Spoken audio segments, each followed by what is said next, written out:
दोस्तों 3 नवंबर 1957 को Soviet union के स्पुतनिक 2 स्पेसक्राफ्ट से लाइका नाम की एक फीमेल डॉग को स्पेस में भेजा गया था। अंतरिक्ष इतिहास में यह बहुत बड़ा कदम और महत्वपूर्ण पल था। ये वो पल था जब पहली बार किसी जानवर को अंतरिक्ष में भेजा गया था। मॉस्को की गलियों से स्पेस तक का सफर करके लाइका ने हमें इंसान के लिए एक असीम ब्रह्मांड को खोजने के दरवाजे खोल दिए थे, लेकिन इसके बदले उस मासूम जानवर को अपनी जान गंवानी पड़ी थी। लाइका को क्या पता था कि उसे किस मिशन पर भेजा जा रहा है और उसका अंजाम क्या होने वाला है। उसके लिए थे वो उसकी जिंदगी के आखिरी कुछ पल थे जो दर्द, बेचैनी, डर और घबराहट से भरे हुए थे। द मिस्ट्री की वीडियो में एक बार फिर से आपका स्वागत है। वीडियो को अंत तक जरूर देखें। आज की इस वीडियो में मैं आपको स्पुतनिक 2 मिशन और लाइका के अंतिम सफर की वो कहानी सुनाने वाला हूँ जो न सिर्फ आपको हैरान कर देगी बल्कि आपकी आंखों को आंसुओं से भर देगी। तो चलिए वीडियो को शुरू करते हैं। लाइका एक स्ट्रे डॉग थी और वह मोंगली प्रजाति की डॉग थी और सोवियत साइंटिस्ट ने उसे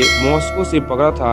एक तरफ जहां अमेरिकन अपने स्पेस प्रोग्राम के लिए मंकी को स्पेस में भेजने के ख्याल में थे, वहीं सोवियत यूनियन मानती थी कि गली में घूमने वाले डॉग्स इस काम के लिए सबसे अच्छे साबित होंगे। दोस्तों, जैसा कि मैंने आपको बताया कि पृथ्वी की ऑर्बिट में पहुंचकर लाइका की मौत हो गई थी, लेकिन क्या आप बिलीव करेंगे कि लाइका की मौत इस मिशन के पहले ही निश्चित हो गई थी। सोवियत यूनियन के साइंटिस्ट को अच्छी तरह से पता था कि लाइका वापस नहीं लौटेगी। जिस स्पेसक्राफ्ट में उसे भेजा गया था उसके अंदर वापस आने की काबिलियत ही नहीं थी। साइंटिस्ट का मानना था कि वह लाइका को स्पेस में भेजेंगे और कुछ दिन उसे पृथ्वी की ऑर्बिट में रखने के बाद उसे खाने में जहर देकर मार दिया जाएगा। लेकिन आखिर वो ऐसा प्लान क्यों कर रहे थे और उन्होंने उसकी रिटर्न फ्लाइट की कोई प्लानिंग क्यों नहीं की थी। दरअसल इसके पीछे दिमाग था सोवियत यूनियन की कम्युनिस्ट पार्टी के पहले सेक्रेटरी निकिता सर्गेविच खुरकेव का। वह इस मिशन को पॉलिटिकल एंगल से देख रहे थे और चाहते थे कि इसे बोल्शेविक रेवोल्यूशन की 40वीं सालगिरह के मौके पर अंजाम दिया जाए। जब निकिता गर्गे ने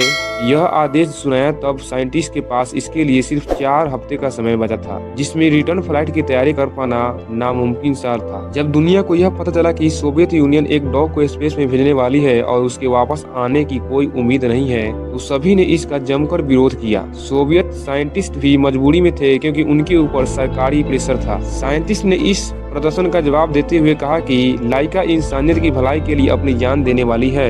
आपको जानकर हैरानी हो कि स्पुतनिक 2 स्पेसक्राफ्ट की साइज एक वॉशिंग मशीन के बराबर थी। लाइका वहां पर अपने पीछे भी मुड़ नहीं सकती थी। वह ऐसा कर भी न पाए, इसके लिए उसे एक चेन से बांध दिया गया था। लाइका या तो बैठ सकती थी या फिर अपनी जगह पर लेट सकती थी। इसके अलावा उसके पास कोई और चारा नहीं था। अगले दिन यानी कि 31 अक्टूबर 1957 की सुबह उस स्पेस में भेजा जाना था। लाइका को स्पेस क्राफ्ट में बैठाया गया और एक साइंटिस्ट ने आकर उसकी नाक को चूमते हुए उसे सफर की शुभकामनाएं दी। हालांकि उस दिन लाइका को स्पेस में नहीं भेजा गया। स्पेस क्राफ्ट में कुछ खराबी हो गई थी, जिसकी वजह से लॉन्च को 3 दिन के लिए टाल दिया गया। अगले 2 दिन तक लाइका वहीं स्पेसक्राफ्ट के अंदर ही रही। लाइका इतिहास बना चुकी थी। वह पृथ्वी को ऑर्बिट करने वाली पहली जानवर बन गई थी, लेकिन शायद उसे यह अंदाजा भी नहीं था कि उसके दिल की धड़कनें जो पहले शांत लग रही थी, वह कुछ ही पलों में हमेशा